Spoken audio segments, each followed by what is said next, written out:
Hello, everybody, and welcome. I am popping on a little bit early today, earlier than planned, a little schedule shuffle and change, but I really wanted to pop on and chat with you today about this upcoming Gemini full moon. Um, Likely you're already starting to feel the energy. I know I am. Full moons tend to impact our sleep and energy in general. But this one's packing a pretty powerful punch. And a lot of what you may hear and read out there, it can be a little bit unnerving. So I wanted to pop in today and talk about how you can really utilize the energy and the opportunity that this full moon and any full moon or new moon has to offer you. So Sherry Moyse, heart-powered intuitive business alchemist, and part of my journey has been to alchemize the way business has been done and to do it in a way that really honors your own inner wisdom and knowing. And so working with intentional pauses that the full and new moon offer us is a great way to stay connected. If we're always going and doing, we lose the opportunity for so much. And I've been there, done that, got the t-shirt. I spent the majority of my life in the doing mode, and it really, really took a toll on my health and my relationships. And so when I shifted into my own business, the one thing I was super clear on was that the business needed to feel good and it needed to be inspiring, because what I was doing previously was not inspiring. It was a means to an end. I happened to be good at it, and that was all fine, well, and good. But if I was going to put my most precious resources, time and energy into something, then I wanted it to be joyful and something that was really inspiring. And in the beginning, when I first started, it truly was. I was supporting folks in ways and with gifts that I didn't even truly know I had access to. And it was high flying for a minute, but then I really got caught up in the doing again. Old habits can be hard to break, right? And I wanted that dream that's promised by so many experts out there, the gurus. And it really drove me to say, well, they have the answers, right? They're doing it. That must be the right way. And so I dove back into doing to follow all that advice. And in the end, I really forgot about that promise I had made to myself. And for better or worse, I think the best thing that happened to me was that the plan I'd created didn't pan out. I went from inspired to defeated. And in that time, I realized what was underneath it after a bunch of digging, and I won't get into the whole story now, but I really realized what had gone wrong at the root. I'd lost that connection to the feeling that I'd committed to. I lost the inspiration. And what I found was that path to reconnect turned out to be something outside, at least so it seemed at the time, of the traditional business processes and templates and roadmaps. It was something I was always really interested in. That was astrology. The more I tapped into the cosmos and the guidance available there, the more I reconnected with my own inner guidance and was able to make decisions and take action from a place that not only felt good, but I also started to get results. Magic, right? So now I'm committed to taking intentional pauses. And I think this is the benefit and the power and the opportunity we have working with cycles, working with these containers from new moon to new moon, like we do in the Heart Powered Coaches and Healers Collective, of taking those intentional pauses. We can, instead of just waiting to create our strategic plan for the new year, which is great. And it's important to get that big picture view. And in Sagittarius season, we're dreaming big, but I want you to be dreaming in beyond just one season of your work and your life. But no more just going from quarter to quarter or year to year to check in. These are powerful opportunities to reflect on what's working, what isn't, and through the lens of how you want to feel, be, and experience your life and your business. So as we dive into this particular cycle, we are in Sagittarius season. And now we've come halfway through the cycle. We've got the reflection of the full moon in Gemini, the opposite sign to Sagittarius, to bring us some perspective. What Gemini is beautiful for is to get that bigger picture perspective. And we can make that inquiry. Where are we? What's working? What isn't? And as always, I believe the first place to start when you're making that inquiry is with what is working. What does feel good? What is lighting you up? What are you excited about doing more of or leaning into? And it's really important to utilize both of these beautiful brains. Gemini energy, we can absorb a lot of information. Gemini wants to learn and gather data, and then we got to take some action with it, but taking it from an inspired action place, as I like to beat the drum on all the time, is what's really powerful and important. So where are we going? What are we working with and through during this Gemini full moon? What is it that we want to create more of? So the thing that I think is some powerful inquiry questions to ask yourself right now at this particular time, your energy, like I said, is a precious resource. So this full moon may also be an opportunity to highlight what is worth spending that precious time and energy on, and what might need to be released. And this can be both practical things as well as thought patterns, relationships, behaviors. This is a great full moon to release those things. We're reviewing, releasing, making space for what does want to come in. And so, and really this time around, tapping into your intuition. And as always, but trust your instincts right now under this full moon, and the universe will guide you. We've got some other planetary energies that can make things feel like we're stuck a bit. With Mars and Gemini, our motivation, retrograde in Gemini, our motivation may not feel like it's exactly where we want it to be. Working in shorter spurts and allowing yourself that time to reflect.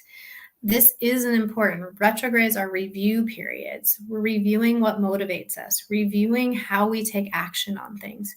With Gemini here, we've got all this data. Now we're looking at that from that new moon perspective in Sag.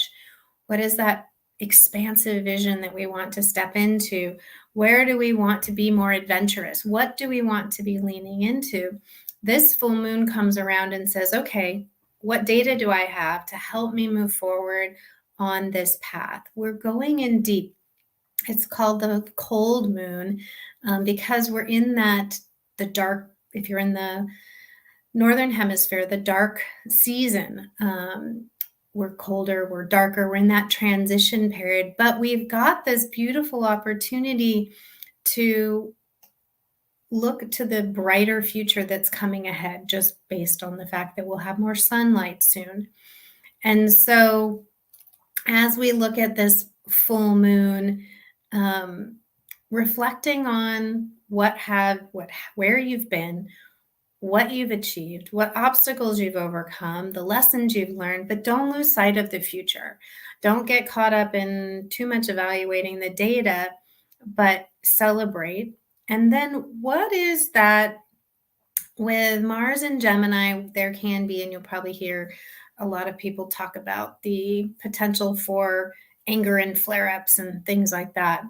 But if there is that irritation, if there is that, you know, itchy feeling, if you're feeling a bit irritable, what is it trying to tell you? Emotions are data, even even the messy ones, and allowing them to move through your body, allowing them not to just stuff them, but move them through and utilize them to make space for clarity on what you really want.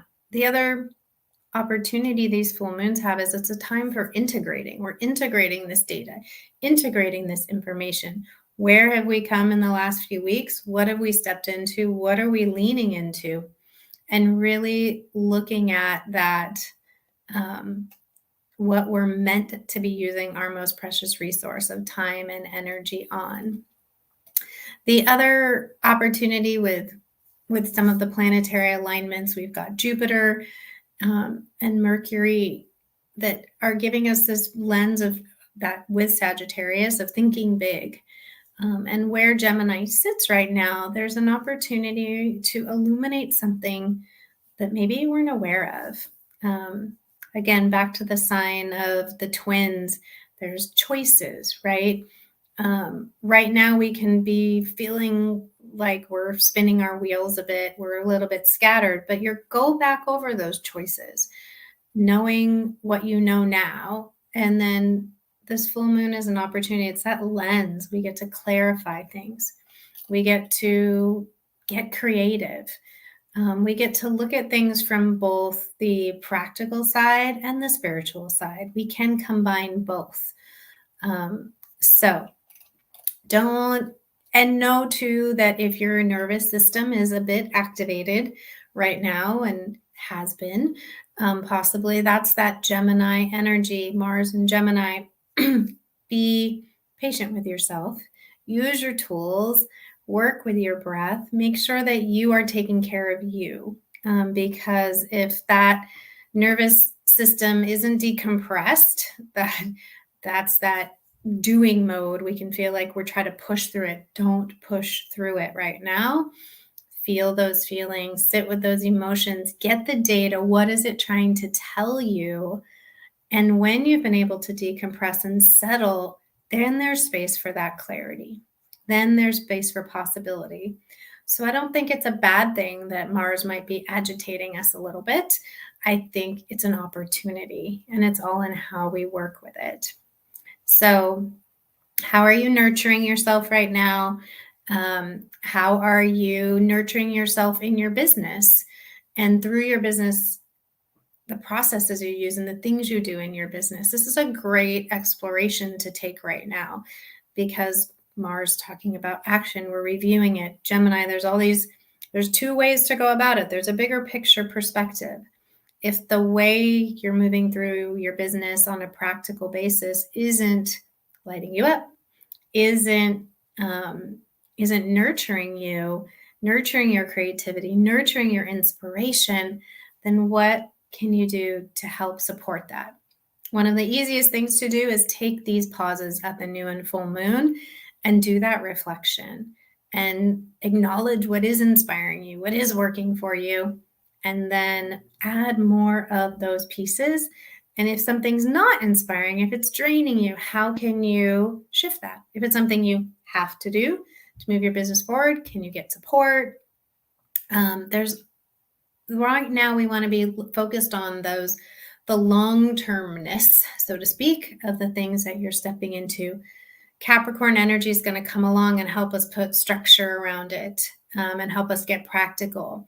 But right now, it's really using that Sagittarius, adventurous energy, expansive vision. We have the opportunity here to see a bigger picture, to see a bigger vision, and to step into it. So I hope that you take some time to just reflect, to sit with what might be coming up for you right now. Take that intentional pause, honor your human side and your soul side, connecting with both parts of you, and really listen to what's coming up. Listen to what you're feeling, and know that if you're not feeling super motivated and super action oriented right now, that's okay. You don't have to figure out what the actions are right now. It's just knowing this bigger picture and bigger vision. So I will drop a couple of, actually, before I pop off, I pulled some cards for this particular full moon. And this really, I think they speak to, and I'll put this up in the group tomorrow as well, or later today. But these cards really flow with what I've been talking about here. These are from Tasha Silver's Wild Abundance Oracle. And the first one is ambition. Let's see if I can do this off my face here. And I'll read it to you because there we go. Here we go. Which way? We'll go this way. We'll go this way. There we go. Ambition. Beautiful card. May I offer all my deepest longings to love itself and invite a divine plan beyond the mind's imagining. Please use me for the highest good. I love that. So that's the starting point. What can then happen, I know, this way, is we can get a little bit impatient. And so the message here is, my life is unfolding in divine timing. All delays are beneficial. I'm always at the right place at the right time. I know we can get to this point in the year, in the traditional calendar year, and feel like we haven't done enough. We're not where we thought we would be. And there's always a process and a purpose. And so stepping into that knowing is really powerful and important. So that, as we get to the last card here, which is true offering. And it says, may I realize the fears, illusions, and addictions that keep me from my true offering. May I relax into your plan, trusting that the next steps will always be shown. Use me, love, use me for the highest. I am yours alone. And I think this piece here of the next steps will always be shown, that's where you can just really tap into this cosmic guidance, to these themes, to be, it's inspiration. Every time I sit and look at where the themes are and where we're headed, and I look at the flow, it's inspiring. It helps me to think of what content I want to be sharing, what offers are important. And that's where we look at these bigger pictures and we can work with structure in service of inspiration, which is really powerful. So wishing you a powerful, powerful, supportive full moon, and a reminder to please take care of you and your nervous system and your precious energy and resource. You are magical and your people need you. So taking care of you is really, really important. And I will be back. We will be doing, speaking of bigger picture planning, we will be doing quarterly planning workshop just before the solstice on December 20th. Keep an eye out in the group and in your inbox for the info on that. But my goal is to help you feel inspired about what you want to create in 2023. And again, if you're looking at the astrological year, we still have a whole another quarter to go before we get to April. But what do we want to create and be moving into? We're going to work on that in a really simple and powerful way. So I hope you'll join me for that. In the meantime, sending you so much love and a reminder that all it takes is a little bit of heart power. I'll see you soon.